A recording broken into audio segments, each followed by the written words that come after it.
What's up, everyone, and welcome to Making the Shift for Autistic Kids. We're an SLP couple from California with 4 boys. And we're here every week to bring you neuro-affirming tips, tricks, and tools. Are you ready to make the shift? Let's do this!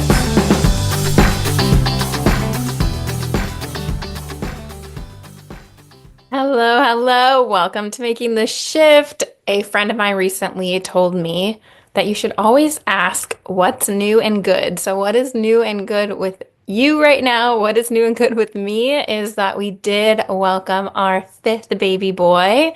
He came on New Year's Eve. So if he wakes up from his nap, he might be making an appearance tonight on our show, TBD.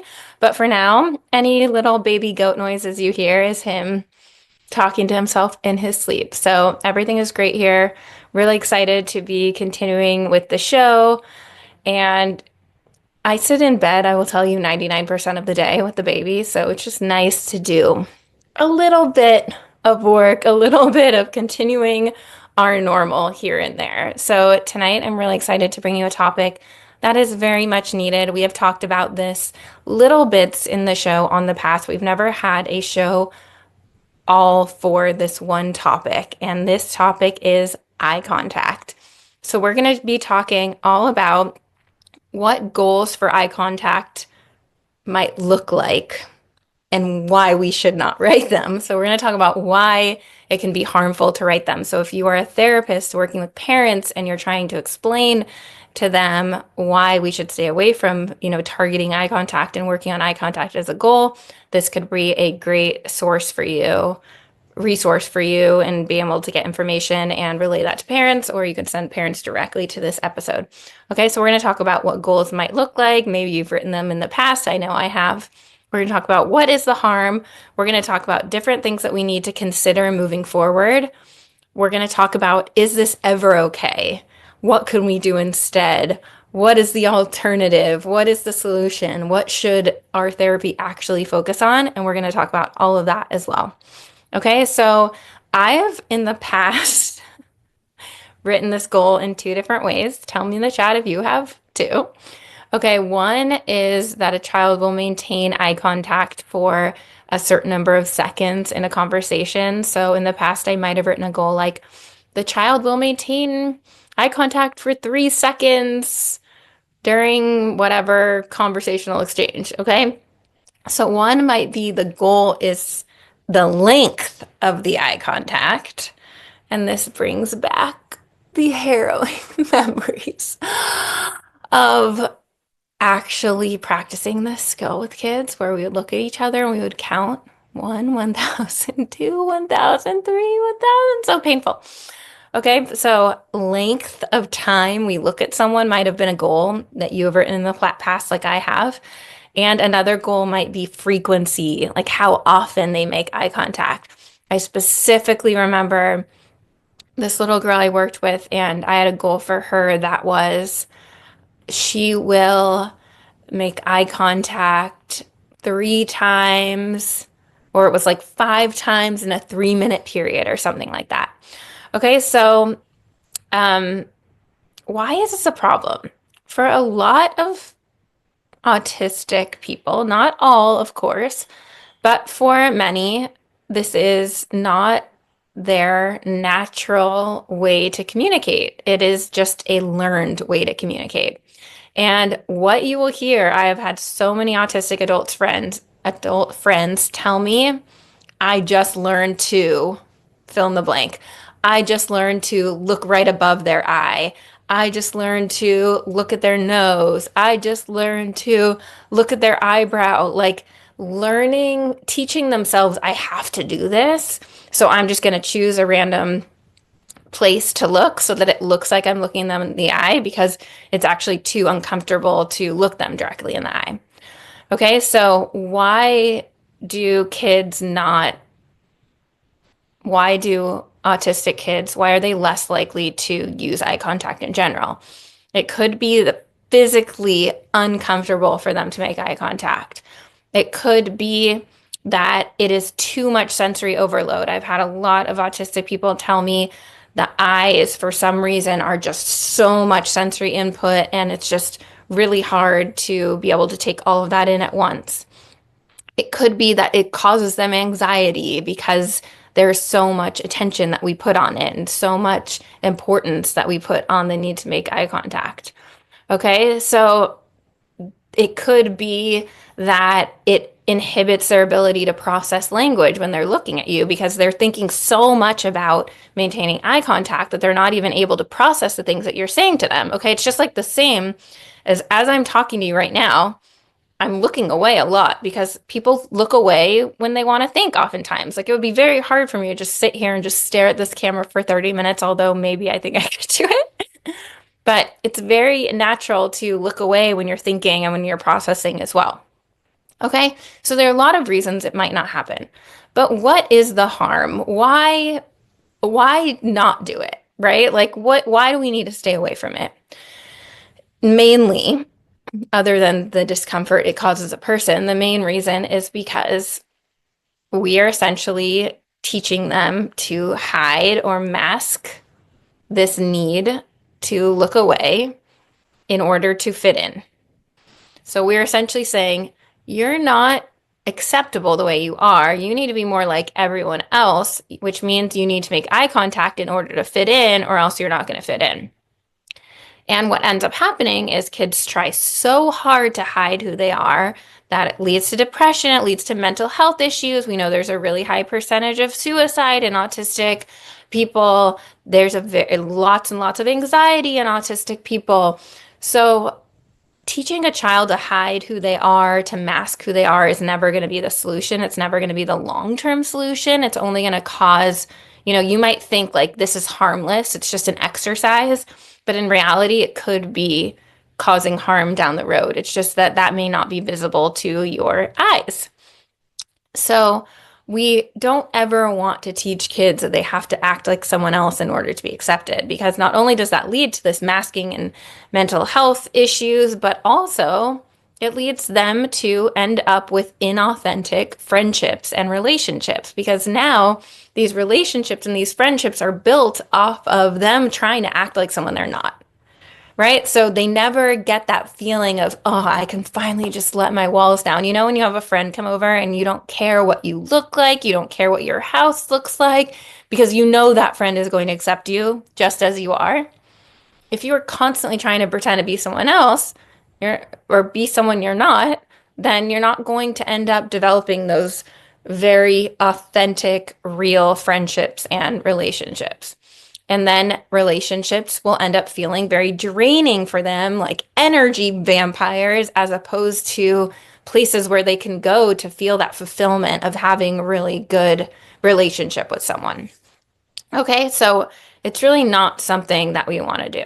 Okay, that being said, there is a lot that we need to consider. Okay, first of all, like I mentioned, we don't actually have to look at someone to listen. Okay, I don't know who to credit this to, but I remember reading on social media, if you needed eye contact to understand something, then you would have to stare at your radio when you're listening to it. And we know that's not true. We know we can listen to podcasts without looking. We can listen to the radio without looking. We can listen to our friends without looking. We don't actually need to look at the thing that is producing the sound in order to understand it. Okay, so we don't need to look at someone to listen. We also know that eye contact is very much a cultural norm in the Western world, and in other places in the world, it's not as valued. It may even be considered disrespectful. It's very much something that we see here, and it doesn't necessarily mean that it's all over the world, but it is just a cultural norm of our societies. And why does that mean that we should have to? I can't say pregnancy brain anymore, so now I could just say baby brain, whatever it's called, from not getting any sleep. Conform. There we go. Why should we have to conform to that? Okay, so the other thing I always like to remind people of, which no one is talking about and everyone should be talking about, is that autistic joint attention looks different than neurotypical joint attention. And when we are in school, and whether that's you've taken any speech classes, psychology, anything in medical field, you learn that when people are communicating or when a child is learning to communicate, they visually reference by looking at the person and the toy they're playing with, and they go back and forth. And it's like this triangle of the child and the play partner and the toy, and the child's looking at the partner and the toy, and the partner's looking at the kid and the toy. And it's like constantly eye contact moving between all of those. But autistic joint attention does not always look like that. It's not that it can't, it's just that autistic children are more likely to focus on one thing for a longer period of time. So they're less likely to reference back and forth really quickly from the person to object. And they're also more likely to have more of their eye contact or their gaze, their attention on the toy as opposed to on the person. Of course, this changes with activity, it changes with people, it changes with kids, but that's just a trend that we see, is that we have these expectations for autistic kids to have what looks like neurotypical joint attention, when in reality, that is not a goal that we should have for them, because it's not, the goal is not making them have neurotypical joint attention. Okay, the goal is learning and communicating. So we need to think about that as well when we are thinking about the need for eye contact and if it is necessary or not. Okay, so let's talk about, when is it okay? Like, is there ever a time when it's okay to have kids or require them to make eye contact or require them to look? So I would separate, this idea of eye contact from more of visual referencing, like looking towards someone, looking in the direction of someone. Okay, because yes, for safety reasons, this might be something that is appropriate to work on with kids, which is just that we are teaching kids, when we say something like their name, for example, we want them to stop what they're doing and turn to us or look at us or look in our direction. Okay. And that's like teaching a child to cross the street or go on a walk with you. You want that child to know that when you call their name, it's important and they need to stop what they're doing and focus on you and what you're about to say to them. Okay, so there are circumstances where it might be appropriate to teach kids the skill of stopping and referencing the person speaking to them for safety reasons. Okay, that's one example of something that might be helpful or necessary when kids are younger. Okay, but we can really teach kids more neurodiversity affirming ways to do this would be to teach kids that there are lots of different ways that they can show someone they're paying attention. Because in reality, what a person is looking for when they're speaking to you is not your eye contact, it's, are you paying attention? And we've all been to parties or like a mixer networking event where you're talking to someone and they are just looking around the room to check out who else is there. Maybe they're not even responding to anything you say, or you're talking and they're just saying, and they're not paying attention to you. And that doesn't feel good, right? So it's not the eye contact we're looking for, it's the attention. So it could be that we are teaching them that they can still be responding to people with gestures and with their body language and with their words, like by actually responding to the things they say, or by in some whatever form they communicate, responding to that person, right? It's also totally up to that person. And these are conversations we can have, with kids, with teens, etc., how much they want to disclose. So they might want to say something like, I'm not a huge fan of staring and eye contact, but don't worry, I'm listening to you. Or they might even say, I'm going to keep doing this right now, but don't worry, I'm listening to you while I'm doing this, or one thing, right? So it's totally up to them at the end of the day, how much they want to say or not. I always think back to one of these episodes on Love on the Spectrum where one of the guys, I don't remember his name, he had blonde, long hair, he liked the medieval times, and he said something to a girl he was on a date with, like, Well, I can talk about this topic for a really long time. So if you get bored, just tell me, right? It's like he just put it out there and he made it okay. If this is bothering you, let me know, right? So it's totally up to them how much they're going to disclose about their comfort level or not, or just by reassuring someone that they're listening in another way, right? But we can also teach them that if they're not interested in something, they can advocate to end that conversation. That's another option. So teaching them that there are other ways that they can show that they're paying attention that doesn't necessarily include eye contact. Okay, but the thing is, and inevitably someone always asks this, so don't worry, I will address this, is that, well, is it fair that you are not teaching them this important life skill? I always have people who say, but in the real world, quote, in the real world, they're going to need this skill in order to do X, Y, and Z. Okay, and that's why it's okay to have these conversations with your kids. You can teach them, hey, these are ways that neurotypical people often communicate. They often communicate by, having conversation back and forth, really short, start off with small talk, maybe going to something deeper when it's someone that they know better. And they often make eye contact and check in a lot with their eyes when they're talking to someone, right? It's not that you can't teach kids what neurotypical communication styles are compared to autistic communication styles. It's that we don't want to force them to do it.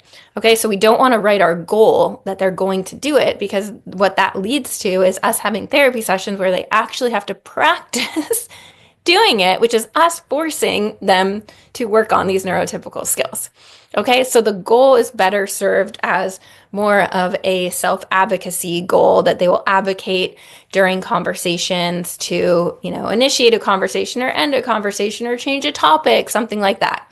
So better goals are for self-advocacy, less for forcing eye contact, okay? So it's not that you can't have those conversations, it's just that you can and you should have those conversations. Here's what autistic communication looks like. Here's what neurotypical communication looks like. But at the end of the day, it is up to them to decide what they are going to do with that information.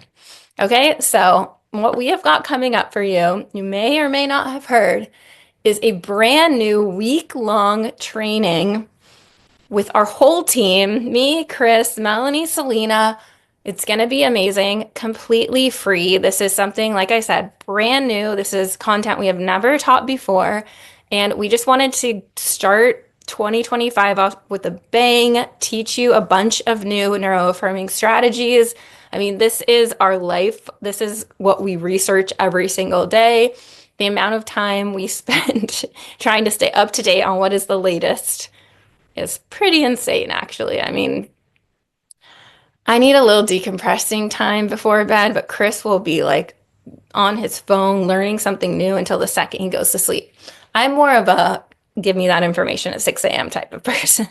Okay, but we spend so much time learning what is new, what is the latest, how can we integrate this into therapy? And that's what we're going to be teaching in this brand new week-long event. You can come to every day if you want. You can come to just the sessions that sound interesting to you. Every day there's going to be a new topic.